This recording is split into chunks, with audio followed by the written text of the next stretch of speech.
So my name's Doug. I'm the administrative director of Locksport International. You might have seen me upstairs in the lockpicking village. I'm also a geology student at the University of Texas. And I've kind of taken on like identification cards as a hobby for the past 2 years. And as a college student, you could see why that may be. So this is my presentation. We're going to talk about the history of identification cards. We're going to go on to the Real ID Act and how that's becoming a controversy. We're going to go into something a little more appropriate for the con, which is amateur ID manufacturing. And then we're going to touch on some high-tech ID concepts that hopefully we'll be seeing in the future. So we're going to go over the purposes and how we've come to rely on identification cards, basically the valid government uses, fake IDs, and influential corporations and organizations. So it's basically the automobile's fault. You know, we became to rely on driver's licenses around the 1900s. In France and Germany were the first to introduce them. And then New York was the first state to follow along, and eventually became like the de facto form of identification as more and more people started driving. So, and the inherent flaw with driver's license was that they were never designed to be identification cards. So that's the main problem we're seeing today, is everyone has a driver's license and they're being used as identification cards. And that's the issue that the Real Identification Act is trying to address. And we'll go on to that. Of course, there are many good uses of identification cards. They prove that you are you. They keep you secure in it's a constant struggle these days. You know, try to travel, work, or make purchasing, you know, they make all those things possible. You know, try to make a major credit card purchase or book a hotel room, or, you know, try to do any of those things. I challenge anybody to do that for a week, you know, without a driver's license or a government-issued identification card in their pocket. You know, it's a pretty hard thing to do. Things we have to, you know, worry about, you know, in countries like Europe, Central America, and South America, you know, that they require you to produce identification cards on request. And this is, you know, a problem that we could see in the future in the United States. You know, this could be a cause for hassle, you know, for no reason. You stop, you don't have your identification cards, you know, warrantless searches. And it's something we have to strive to work against so it doesn't happen in our home country.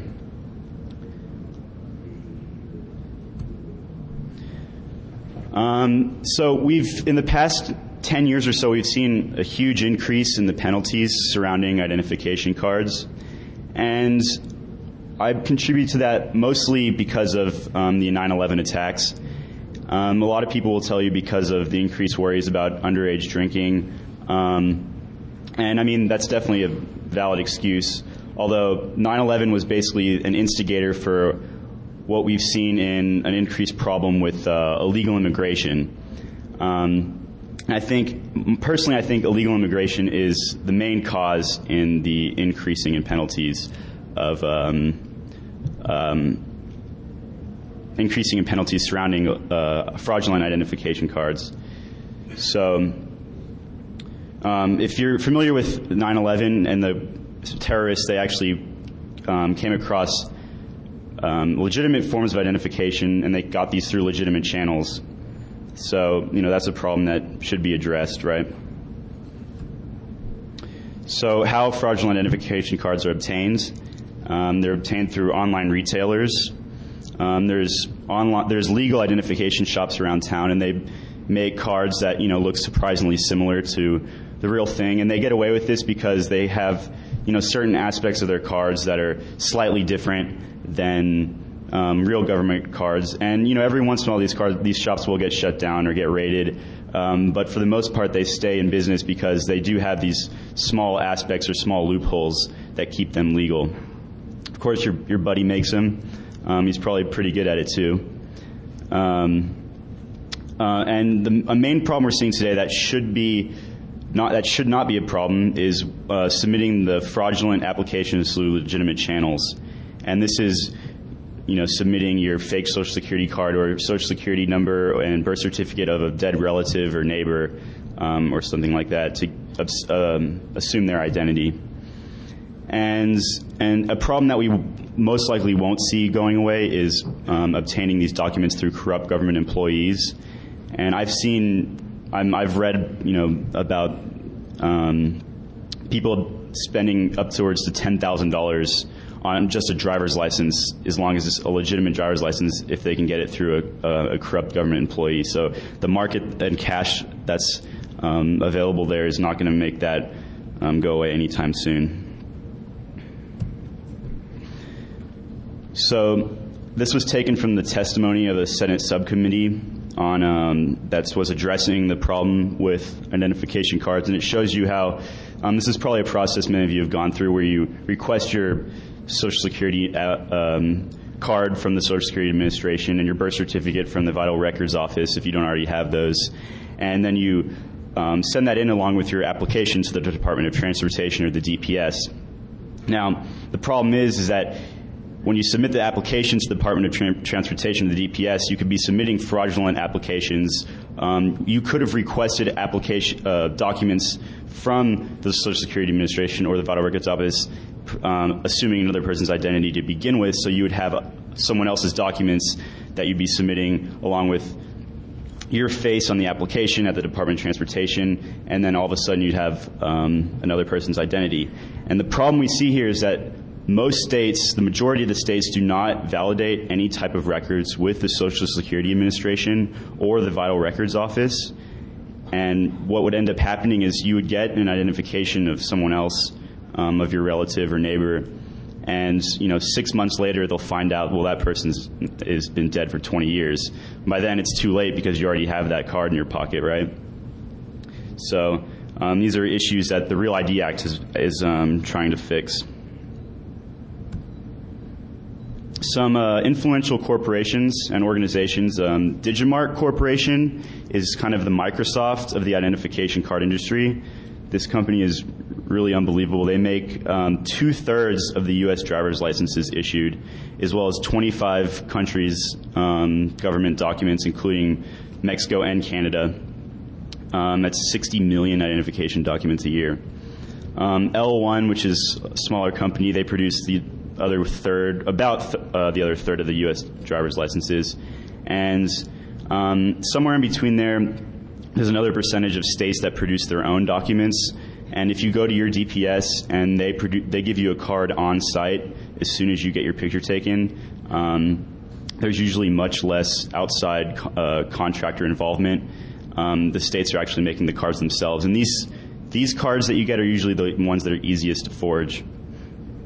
There's the AAMVA, which is the American Association of Motor Vehicle Administrators, which is my favorite government acronym. And they will be doing most of the coordinating effort when it comes to the implementation of the Real ID Act. And this is just a list of other organizations that was vital in the creation of the ID Act. You can choose your favorite acronym from the list. So on to the Real ID Act. We're going to talk about its purpose, its legislative history, the online standards and requirements, and then finally the controversy, which is the most exciting part of the whole topic. So its purpose was to establish new standards for state-issued driver's licenses. And this is on a federal level. So the federal mandate to define new standards on the state level. So you can begin to see there's already kind of a controversial issue here. And the official purposes defined by the Secretary of Homeland Security are boarding commercially operated airline flights, entering federal buildings, and nuclear power plants. So I don't know about you guys, but I'm going to be pretty upset if my ID card isn't going to let me get into some nuclear power plants, right? And then, of course, it's designed to fix the current system with the identification card industry. And we go back to the problem with that driver's licenses were never designed to be identification cards in general. Of course, curbing fraud, and then most of all, preventing illegal aliens from obtaining any federally recognized identification. And this is a major concern because, illegal aliens aren't going to be able to fly. Theoretically, they aren't going to be able to enter post offices, any type of federal building. So this is kind of like they're going to make the lines longer at the post office so they can check IDs. It's kind of ridiculous. So James Sensenbrenner from Wisconsin attention as a writer to the Supplemental Appropriations Act for Defense, Global War on Terror, and Tsunami Relief. There was never any committee hearings conducted prior to its passage. It was never voted upon. It was basically just attached as like a must-pass bill onto this more important bill. Of course, there were some problems.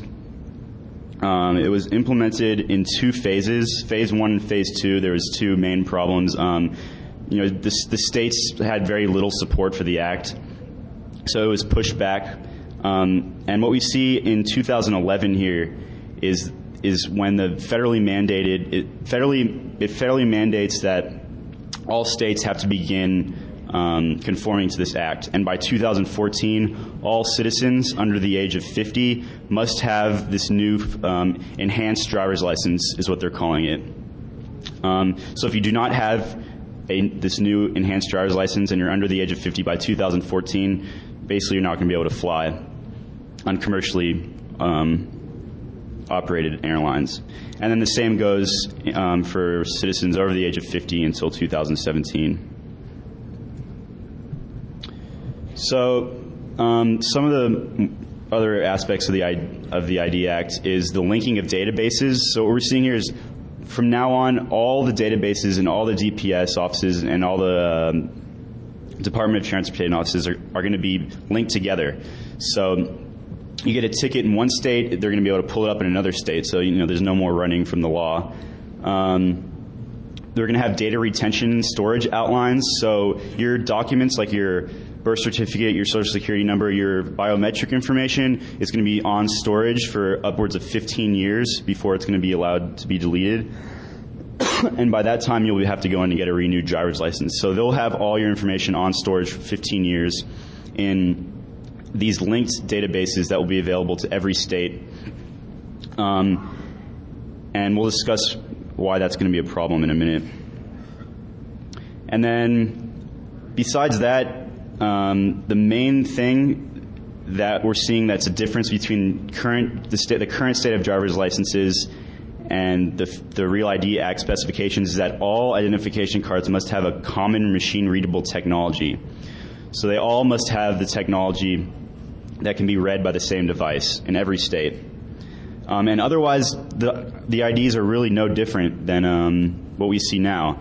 And talking to some key figures in the industry, what I've heard is that originally the Department of Homeland Security was trying to make a new secure document that was very hard to fraudulently remanufacture. And a lot of key stakeholders in the industry, a lot of the large corporations, were saying, well, if you implement these new technologies, then our current technologies are going to become obsolete. Our factories are going to have to be redone. We're going to lose huge investments. And the technologies that the Homeland Security wanted to implement were going to be contracted out to smaller companies, and so the bigger companies were lobbying against these new standards. And what ended up happening is the Real ID Act had a dumbed down version of what we could have as a highly secure driver's license. So it's really unfortunate that now our enhanced driver's license isn't going to be very enhanced at all. So the potential for fraudulent identification cards in the future is just as much as it is today. So Barack Obama opposes the act, and Hillary Clinton wanted the law to be reviewed, whatever that means. Mike Huckabee called the Real ID Act a huge mistake. The ACLU obviously said it could be abused by the private sector, and they mean this because the common machine-readable technology could be used to track you wherever you go, let it be RFID, barcode, 2D barcode, mag stripe. I mean, potentially people are worried it's going to be RFID, and we've seen a lot of controversy with that, especially with passports. But they're saying, no matter where you go, and every time you use your identification cards, you're going to be able to be tracked. You're going to be able to be commercially exploited, and it's going to be a big problem. Even some conservative groups are opposed to the act, like the Gun Owners of America. They're saying, well, if you're a felon in this state, then you can't buy guns in our state. They're saying we're going to lose gun sales. So we don't want that to happen, right? And then Elliot Spitzer was pretty confused also. Although he was giving all of its inhabitants in New York the right to vote by giving everybody a driver's license, he had a good point, because he wanted to give everyone the ability to have a driver's license, even if you're not a citizen of the United States. But he wants to keep driver's licenses and identification cards completely separate. And this is a different approach that many states are considering, and it's something that I think we should definitely take a look at before implementing these huge changes. Constitutionally, it's kind of an unfunded mandate. The states are demanding this stuff, and it's going to be a huge. The federal government is demanding these huge changes, and it's going to be extremely expensive. Again, we talk about the machine-readable technology would turn the cards into tracking devices. And then the linking of databases is going to be a problem, because of course, we see the weakest link in the chain is going to be the part where the system is going to be attacked. So everybody's information can be attacked from the weakest spot in the weakest spot in the chain, right? So we're talking about extremely expensive, extensive measures that must be taken to secure all of our data. And then we're talking about illegal aliens not having any source of identification. This is kind of a public safety issue, but we could talk about that for another 4 hours. So I originally made this slide, and I kind of forgot what the different colors were. And I still don't even know what the gray states mean. I don't really think I even know what those gray states are. Well, Nevada's up there, right? So this is kind of interesting, because the yellow states have actually passed legislation saying they're not going to cooperate with the Real ID Act, and certain parts of the Real ID Act, until it's been until it's been changed. So, and then we have only 2 states that are completely compliant, which is California and Alabama, which is kind of opposite of the spectrum. Don't ask me why. There's a lot of corporation involvement, corporation lobbying going on here. And then we have the states that have passed legislation that have spoken out against the act, but have still willingly followed along, like Michigan, Illinois. Yeah. Thanks. Actually, the only state that there's one state that actually, it's all because of money issues that most of the states aren't complying. There's only one state that actively spoke out against the moral issues of the ID Act, and that's Utah. And they said, they're the ones making the points about the fact that it's going to be abused by the private sector, and that it's going to be, a problem for our national security. But, deep down inside, it probably is a monetary issue. So on to something a little more interesting. Manufacturing at home, what you need to do, what kind of materials you need, the equipment you need, the process, and then we're going to talk a little bit more about the advanced production methods. And I worked really hard to get this guide out before the conference, and it outlines everything I'm talking about in extreme detail. And there's I'm going to be touching on a very small aspect of the different technologies and methods that you can go into when manufacturing at home. It's .pdf, right? Yeah. Sorry. Well, So why would you manufacture at home? You can produce, and basically it outlines how you can produce high security documents for your organization, small business, or club. You can protect your privacy. It's not illegal to assume and alter identification as long as it's not someone else's. You can kind of start a little consulting business, which is kind of the path that I've taken. And then you can produce high quality documents that have nothing to do with identification, because the technology that we're using here can be used for many different things. And this is my just disclaimer here. Obviously, it's going to be a major crime if you're remanufacturing government documents. All right, so what you need a printer, and I recommend the Epson Stylus R800 photo printer. It has like 7 ink cartridges in it. It's like a machine. It's an awesome machine. It uses something called pigment-based ink instead of water-based ink, and it's superior for printing on something called Teslin, and it's the synthetic paper that we're going to be using to print on. I'll go into that a little more in a minute. You're going to need a laminator, a die cutter, which is this thing you see on stage here, and that's used to actually cut the identification cards out of a laminated sheet. If you choose to use magnetic stripe technology, you're going to need a magnetic stripe encoder. If you're going to make a hologram, you need a rubber stamp with your hologram design on it. Now, there's other methods of creating holograms, but this is the method I'm going to explain right now because it's the easiest to demonstrate. A black light for admiring your work, a scanner for scanning in photos, signature pad for signing signatures onto the screen, Photoshop, and most of the equipment that I'm talking about can be bought at brainstormidsupply.com. It's my favorite vendor.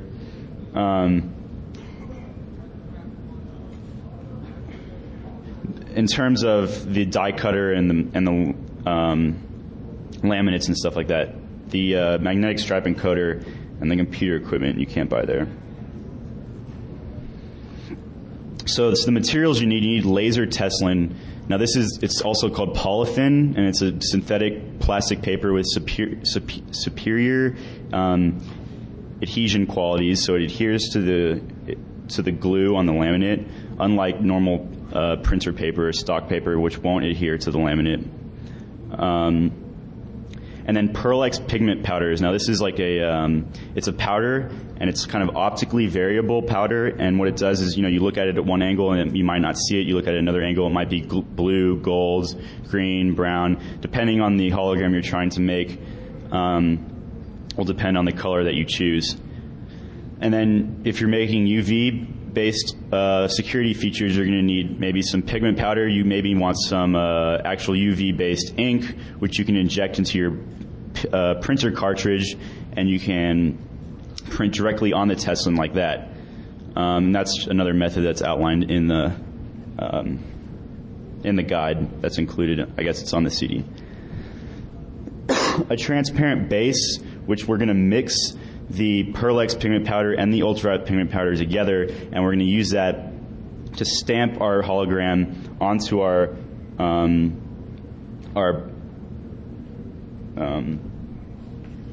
so this is my template. It has 8 IDs already printed out on it, front and back. On the back, it has the bylaws of my organization, Locksport International. On the front, it's the membership card. So what I do is I'll mix the stuff together. I'll stamp my template, and then I'll laminate it after that. And I'm going to kind of demonstrate all that with a video because I can't do it on stage like I was first expecting to. All this stuff can be bought all the materials can be bought at practicingperfection.7p.com, although I don't think it's up. I think you have to email him instead. You might take like several weeks or months to get back to you, but he will get back to you. But it's really the only place you can buy a lot of this stuff, like the ultraviolet pigment powders, and a lot of the stuff outlined in the guide. So you might want to write that down. Practicing perfect. I don't know if it's in the guide. It's definitely not in the guide. So if you're interested.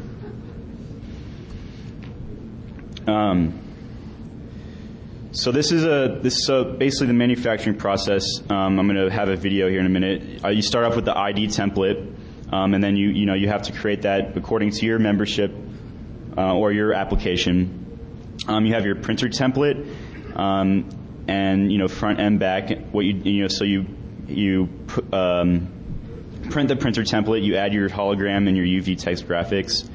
You laminate it, you die cut it, and then you add your magnetic striping coating. So,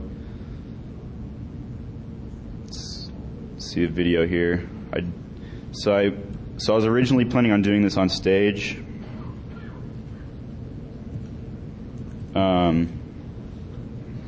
But we didn't have a document camera, so we went into the bathroom upstairs and videotaped this. You can see why I went in the bathroom. This is me pouring out some white powder onto a sheet.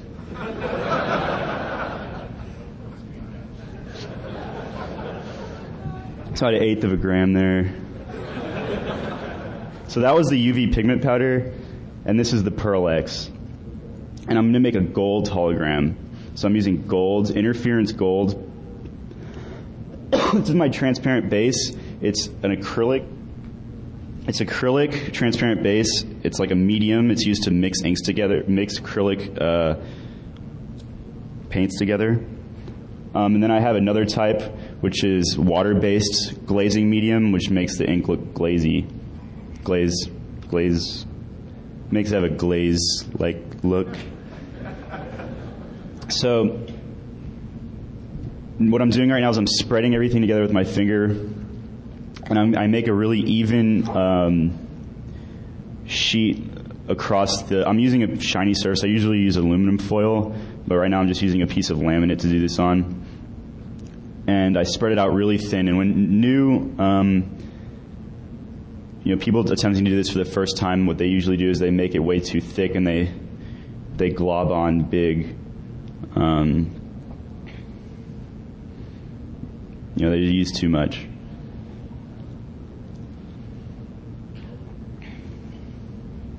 So this is a stamp. It says Locksport International across.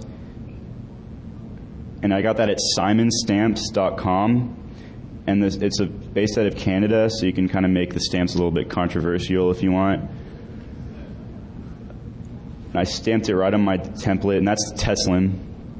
Right now we went to the bathroom and turned the UV light on. There's it reacting with the UV light, and you can see it says Locksport International. All right, that's me putting the laminate on.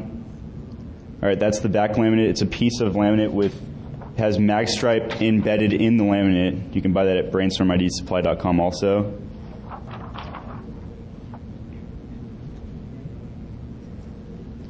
And I didn't have a laminator, so this is a piece that was already laminated and cut in half. And I put it in the die cutter.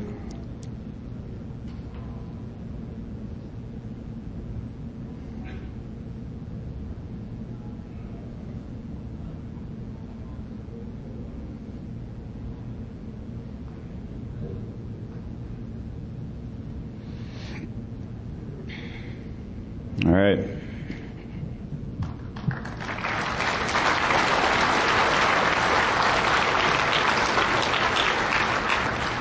Thank you.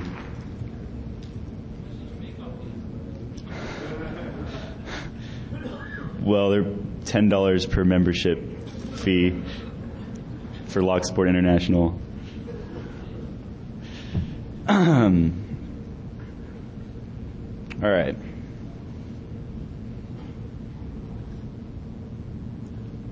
So this is a picture of what my template looks like on Photoshop. And what I would do is I'd have each individual file, and I would scan an image of someone's face, and I'd put it in my image spot, and then I would change the information in the different spots, and I would actually save a copy of that, and then I would flatten the image, and I would move it over to the printer template, which is what this is. I move over to the printer template, so I'd be able to print 8 identification cards at a time. And you can see the blue lines there, like the template lines. that will let you snap it into place so it prints perfectly every time. And that's something that will take you like kind of a while to get used to. I mean, kind of a while to figure out, is to get everything printed perfectly. So, you know, when you do it front and back, everything lines up with the mag stripe laminate, and everything lines up like the back will line up with the front. So another hologram method, which is a little more interesting, is the Alps printer method. And this printer is like 15 years old or so now. They stopped manufacturing them a long time ago, and they stopped supporting them about 3 years ago. So your only way to get one is to buy one on eBay for about like $900, and they usually come broken. So you have to like send it, you know, sell it again, and then get a new one, and that one comes broken. So you know, so it's a pain in the ass to get one. So, but what it does is you take a piece of laminate and you sprinkle the Pearl-X powder on the laminate in the color that you choose, and then you could put it in this printer. And what the printer does is it seals the pigment powder in the locations that you outline on the computer, and then afterwards you go through, after it prints, you bring it to the sink and you wash off the rest of the pigment, and what you're left is with like a stunning hologram. If you want to do multiple colors, you do it like one at a time. So you put the first color in, you pass it through, you wash it off, you put another color, another layer on the piece of laminate, and then you put it back through, and you do it on the side of the laminate that you're going to be facing down onto the Teslin. So this is, if you're producing like several hundred identification cards, you know, a day, this is probably the better way to go. And you can also put UV pigment powder and mix it with the Pearl-X, and it works just as well.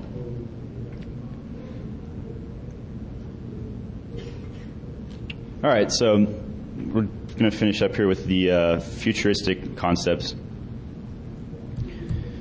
So if you've already noticed, PVC is kind of going obsolete. It's being replaced by this polyfin material, which is the synthetic paper.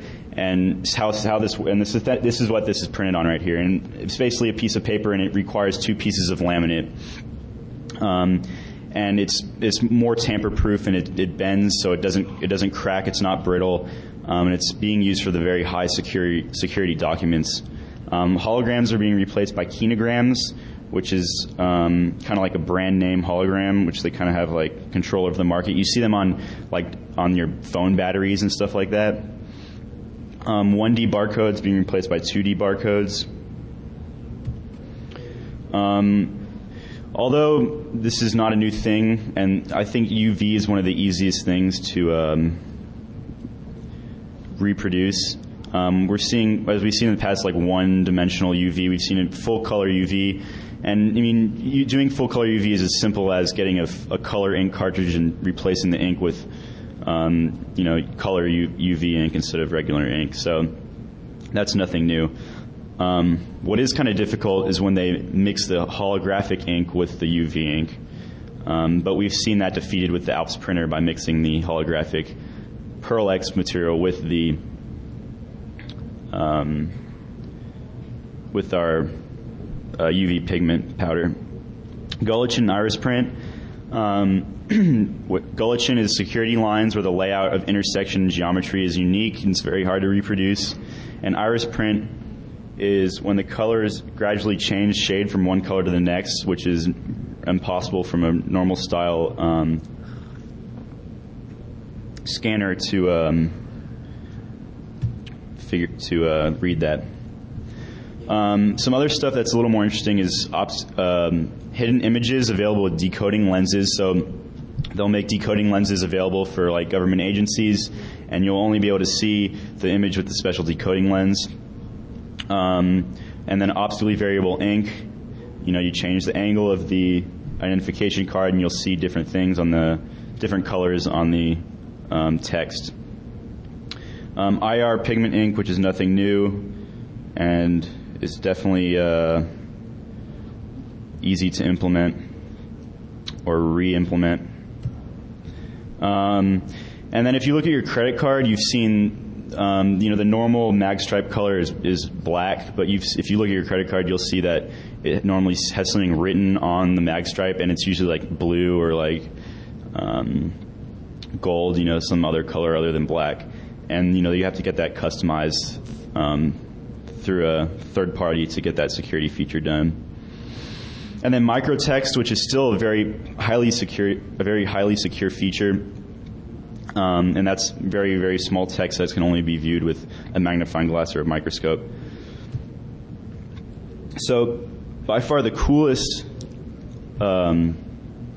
technology that I've seen is laser engraving. And this is like state of the art. It was introduced in 1998, but the large stakeholders in the industry said, we're going to try as hard as you can not to let you implement this technology because it's going to put our technology out of business. But they're just now emerging, and a lot of governments are now contracting this technology out. And if you have like a green card, you can see this on your green card. The laser engraver actually contains a GPS self-destruct system. So if you take it within 20 meters out of its designated area, it will self-destruct. It will fry its own circuit, so it's pretty cool. It's only licensed for government use. An interesting thing, I was talking to a guy who was implementing this technology, and he also works for the government. He has a kind of like a license to kill in the identification card industry. So what he does is he has permission to take government-issued documents and fraudulently remanufacture them. And he does this, and then he goes to the airport and to government buildings, and he tests them out. So I'm talking to him on the phone, and I'm telling him, yeah, I'm doing some research for the university, He's like, oh yeah, well, are they funding your, they're funding your research? I'm like, yeah, kinda. And he's like, well, what do you think about the IDs in Texas? I'm like, oh, I don't know anything about IDs. I'm just trying to research the Real ID Act. He's like, well, I know. I'm sure you have friends. Have you seen any good fake IDs? In Texas? And I'm like, yeah, I guess my friends have fake IDs. They're pretty good. He's like, and then he starts telling me about how, well, his favorite method is to remove the laminate on the and then put in a different picture. And then I'm like, well, I never heard of that. How do you remove the laminate? And he's like, oh, I can't tell you how to remove the laminate. That's our trade secret. And I'm like, oh, he's like, for all I know, you could be a counterfeiter. And I'm like, oh, that would never happen, And he's like, and so he starts telling me, he's like, so I get this solvent at Walmart, and he tells me the solvent, and I'm like, yeah, and I'm like writing it down. I'm like, yes. And he's like, and then I take it and I just let the card sit in the solvent for like 20 minutes, and then it just peels right off. And then he stops and he's like, you know what? I think I shouldn't be talking to you. And it's like there's like a brief. So he's like, where are you going to be giving this speech at? And I'm like, oh, it's this conference called DEFCON. He's like, that sounds like one of those hardcore political activist conferences. And I'm like, yeah, that's kind of right. And he's like, I think I have to go. So that was the guy that he's promoting this technology. He told me not to mention his name, but he is a really nice guy. Gave me some pretty good tips. But yeah, so this is the newest and coolest stuff, even though it's been out for a while. It basically works like a CD burner does. It penetrates through several layers. It penetrates through something. It implements something called polycarbonate laminate, which the government considers the highest grade laminate in the industry. I have some up here if you want to come touch it later. And it writes on 3 different layers of polycarbonate laminate, and then eventually it will burn into the Teslin as well. So it's completely. Can I touch your polycarbonate? Yeah. Sorry to interrupt this real quick. Sure. Folks, for EFF for charity, if you would like to shoot DT, he's in the shoot simulator. Be there for a while. Room 103. Thank you, guys. I thought he was coming to arrest me. We're waiting on aftershock because last time they kind of wrapped across the stage. It was bad. All right. Just go out this door. Yeah, thanks. So it's pretty much completely tamper-proof, and you'll probably be seeing a lot more of it. You'll see it in the Canadian government I think it was British Columbia or Alberta, they started implementing this technology, and the U.S. government said, well, if you implement this technology, you'll be violating our terms in accordance with the Real ID Act, because we said, we set certain guidelines, and they said, well, we don't care because this technology is way better. Plus, we're Canada. Yeah, right. We can do what we want. So they eventually started implementing it, and a lot of the U.S. companies and then the U.S. government caught on and said, well, maybe this technology is pretty good, and then eventually they allowed the Canadian government driver's licenses to be used on the border. There will be allowing Canadian driver's licenses to be used on the border from Canada to the U.S. So this is like what a futuristic identification card hopefully will look like if we get some parts of the Real ID Act changed. We have like laser engraving, a full color UV image, a 2D barcode, infrared imaging, a kinogram with optically variable ink, a magnetic stripe, as well as cardholder data on the magnetic stripe, including all your biometric information and your personal secrets, like your social security number. And this will have a Polyvinyl core, Teslin core. So overall, we've seen identification cards have been around 100 years, starting with a driver's license.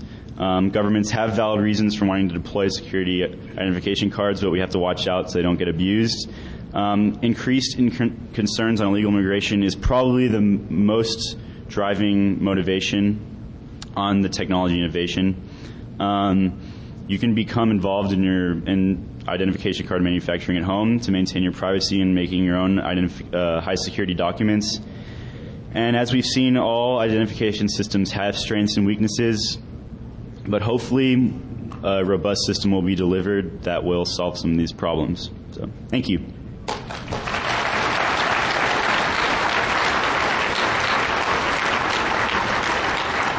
So I guess I have like 7 minutes for questions, and then my question room is like 104. So Teslin's like, it starts out as a paper, then you put it through a plastic laminating pouch. What's the consistency after you laminate? It's rubbery, basically. I mean, the question was, what's the consistency of laminate after you laminate it, of Teslin after you laminate it, and it's like a really stretchy material. You can stretch it out. But when you pass it through the laminator and it adheres to the Teslin, it turns real hard. So hard like a plastic. Right. Right. The second question was, the blue background that we see a lot of times in IDs, why blue? It's just a choice. I mean, I've seen states have blue backgrounds, gray backgrounds. Blues just seems to be like the common, like one state started using it and the rest followed type of thing. There's no mandate that says you have to use blue. All right. I'll be in room 104.